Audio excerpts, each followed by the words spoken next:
There are several strategies, in addition to dietary changes, that can speed up fat loss, especially the reduction of visceral fat.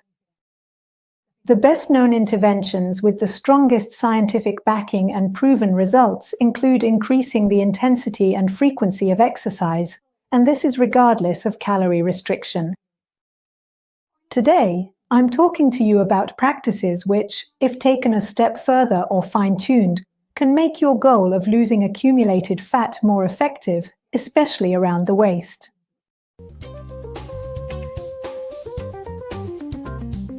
It is well known that cardiovascular exercise such as walking, cycling, and swimming for at least 30 minutes a day has a significant impact on the loss of both visceral and subcutaneous fat.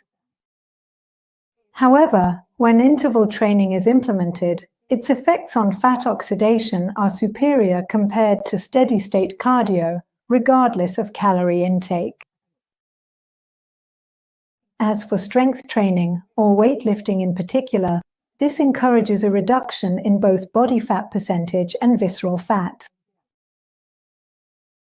This increases the basal metabolic rate because it develops and preserves lean mass. Here, the strategy is to implement fasted training. Meta-analyses confirm that although the difference in total fat loss between exercising in a fasted state and exercising after eating is modest, fasted training can preferentially increase fat oxidation and improve the fasting insulin response. It's something like, "Thank you."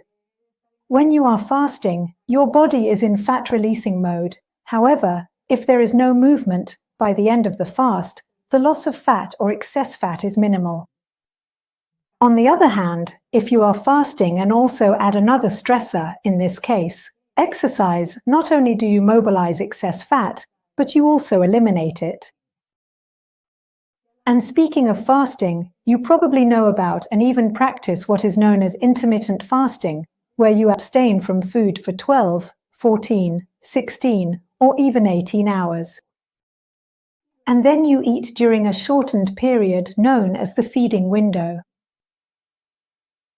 This particular protocol has indeed ensured that the resulting weight loss comes mainly from body fat and LT.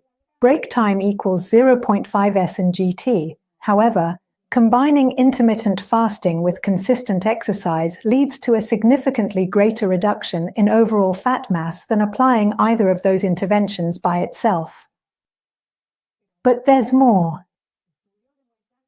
Studies show that combining intermittent fasting with what's called the protein rhythm, or distributing protein intake evenly about 4 times a day during the feeding window, results in a greater reduction in total fat, abdominal fat, and better preservation of fat-free mass than calorie restriction alone, even if total calorie intake is the same.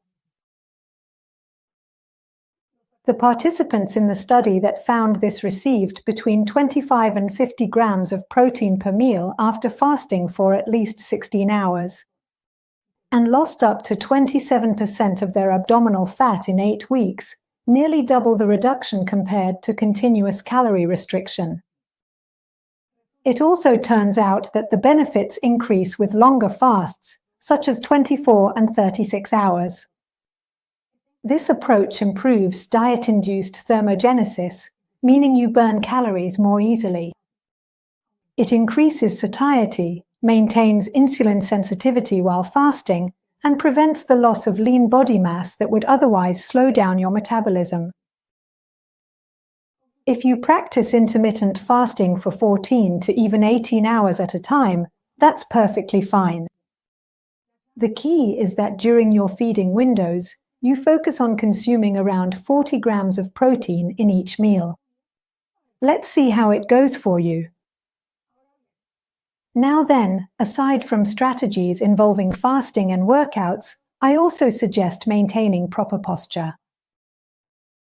Good posture increases your metabolic rate and improves digestion. Standing or sitting with correct alignment increases oxygen intake by 20 to 30% and can raise daily energy expenditure by 5 to 7% compared to slouching. Clearly, you won't be mobilizing and eliminating fat as you would with a fasted workout. But proper posture improves the activation of your core muscles during any activity you do and makes it easier to breathe deeply, which boosts calorie burning and the efficiency of your routine. Repeated exposure to cold, whether through cold showers or immersion in cold water, increases energy expenditure and activates brown adipose tissue, which metabolizes fat to produce heat. Case studies show that even mild exposure to cold, such as temperatures between 16 and 19 degrees Celsius for several hours a week, increases daily calorie consumption by around 188 calories. However, something similar happens as with fasting. It prepares the body for fat elimination, but the greatest benefit occurs when it is combined with exercise.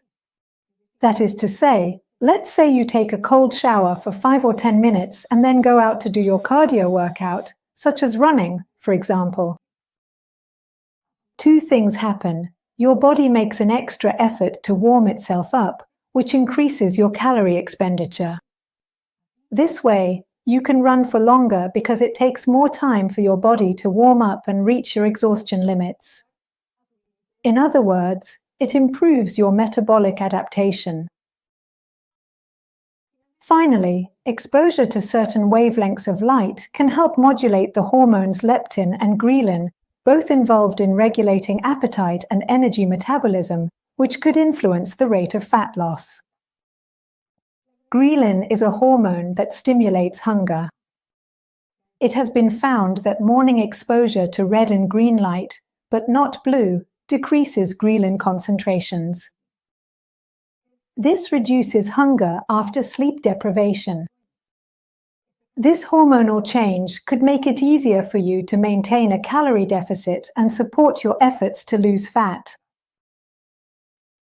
If you enjoyed this video, please give it a like. Remember to subscribe by clicking the red button and to my website, and turn on the notification bell to get alerts when we have new healthy content. See you soon.